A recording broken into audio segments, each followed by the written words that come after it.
CBI जांच के डर से अरविंद केजरीवाल नई आबाकारी नीति को वापस लेने को मजबूर है। अनिल कुमार चौधरी बोले, भ्रष्टाचार के साधक सिसोदिया को जेल जाना पड़ेगा। केजरीवाल युवाओं को रोजगार देने की जगह शराब की ओर अग्रसर करके शहीद भगत सिंह के नाम पर गलत राजनीति कर रहे हैं। नई शराब नीति बनाने से पूर्व मनीष सिसोदिया मंत्री पद से बर्खास्त करे। अनिल चौधरी बोले कि नई शराब नीति बनाने से पहले मनीष सिसोदिया को मंत्री पद से बर्खास्त करे केजरीवाल। दिल्ली प्रदेश कांग्रेस कमेटी के अध्यक्ष चौधरी अनिल कुमार ने कहा कि अपने आप को भगत सिंह की औलाद कहने वाले मुख्यमंत्री अरविंद केजरीवाल ने राजधानी को नशे की आग में झोंकने के बाद जांच के डर से जन विरोधी नई आबाकारी नीति को वापस लेने के लिए मजबूर इसलिए होना पड़ा कि क्योंकि दिल्ली कांग्रेस पहले दिन से ही केजरीवाल सरकार द्वारा जबरन थोपी गई शराब नीति के खिलाफ लड़ाई लड़ रही है, जिससे परिणाम स्वरूप दिल्ली के उपराज्यपाल ने शराब नीति में हुए हजारों करोड़ भ्रष्टाचार की सीबीआई जांच की सिफारिश की। प्रदेश अध्यक्ष ने कहा कि केजरीवाल युवाओं को रोजगार देने की जगह शराब की ओर अग्रसर करके शहीद भगत सिंह के नाम पर गलत राजनीति कर रहे हैं। प्रदेश कार्यालय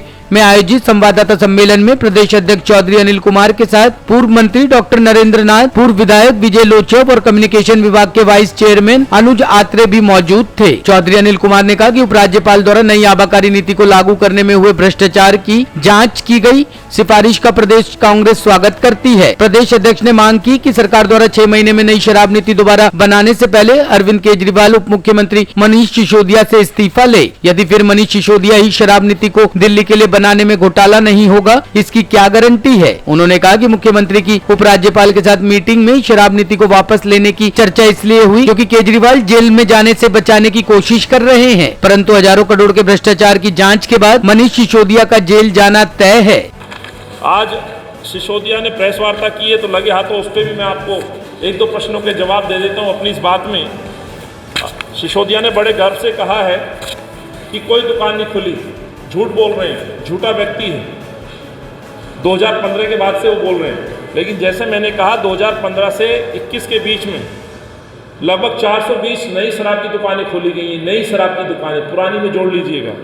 दूसरा, नॉन कन्फर्मिंग एरिया जो 18 क्षेत्र है जिसको लेकर हरदीपुरी साहब से हम मिले थे, वहाँ 216 दुकानें बढ़ा दी गई, जिसमें मात्र पहले 5 दुकानें थी, जिसकी हमने कंप्लेंट भी की है। तो ये पहला झूठ। दूसरा, शराब और रेवेन्यू बढ़ाने कर को जो बात कही गई वो मैंने आपके समक्ष बात कह दी है। एक बड़ा इंटरेस्टिंग आंकड़ा है जो आप गौर से नोट करिएगा। इस पूरी स्कीम के तहत शराब पीने वालों की तादाद बढ़ी है, शराब की बिक्री बढ़ी है। 59.5% विस्की की सेल बढ़ी है। वाइन में लगभग 87% वृद्धि हुई है। बियर में लगभग 5.5% की वृद्धि हुई है। ये क्या दर्शाता है? आपने लोगों को पीने के लिए प्रोत्साहित किया और इसमें सबसे बड़ा रोल जो है उम्र को घटाना है। 21 साल, यानी कि आपने इस शहर को नशे की राजधानी बना दिया और फिर भी रेवेन्यू लॉस। एक तरफ ये जो सेल लगाई गई है शराब की, दारू की, और नए दारू पीने वालों की जो बढ़ोतरी हुई है, उसका परिणाम ये कि शहर जो है शराब पीने वालों की तादाद की तरफ बढ़ता नजर आया है। नए स्कूल शिक्षा पे बड़ा उन्होंने ढिंढोरा पीटा है।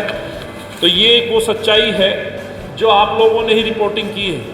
ये मैं सिसोदिया की प्रेस वार्ता का जवाब दे रहा हूँ। 10वीं की टॉप 10 रैंकिंग से दिल्ली बाहर, ये केजरीवाल सरकार के इसी शिक्षा मंत्री, शराब मंत्री के कार्यकाल में हुआ है। साथियों, ये सच है जो मैं आपको दिखा रहा हूँ। सरकारी पर भारी पड़ गए निजी स्कूल, ये मेरी सूचना नहीं है, ये मेरी खबर नहीं है, आप सब साथियों की खबर है। सरकारी स्कूलों पर निजी स्कूल भारी पड़ गए और फिर आप शिक्षा का ढिंढोरा पीटते हैं। अभी तो शिक्षा के क्षेत्र में किए गए भ्रष्टाचार पर भी अरविंद केजरीवाल जेल जाएंगे। दूसरा, गुजरात मॉडल का जिक्र कर रहे हैं केजरीवाल साहब, अस्पतालों में दौरा कर रहे हैं। शर्म आनी चाहिए अरविंद केजरीवाल को। दिल्ली को, शहर को, इस राजधानी को शराब की राजधानी बना करके आप उन लोगों का हालचाल पूछने जा रहे हैं जहाँ पर 50 मौतें हुई हैं, लेकिन दिल्ली में 94 मौतें हुई हैं। क्या इसका हिसाब देंगे अरविंद केजरीवाल? जहरीली शराब से लगभग 94 मौत।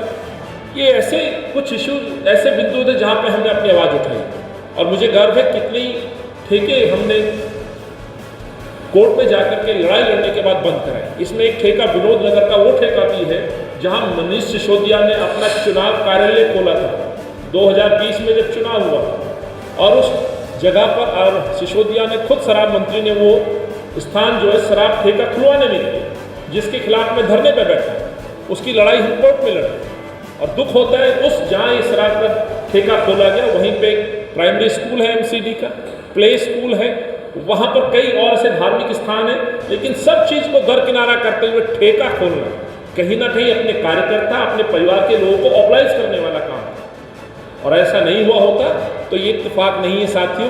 जहाँ सिसोदिया शराब मंत्री अपना चुनाव कार्यालय खोल रहे हैं, उसी दुकान में उसी स्थान पर शराब का ठेका खोलना, ये कोई एक ऐसी घटना नहीं हो सकती। ये पूरी तरह से रिकमेंडेशन, सिफारिशों पे खोला हुआ ठेका था और ये आज भी सिसोदिया के कार्यालय के चंद कदमों की दूरी पर ये ठेका खोलने की जो कार्रवाई की गई थी उसको रुकवाने का काम कांग्रेस पार्टी ने किया, क्योंकि मैं उस क्षेत्र का खुद प्रतिनिधित्व करता रहा हूँ।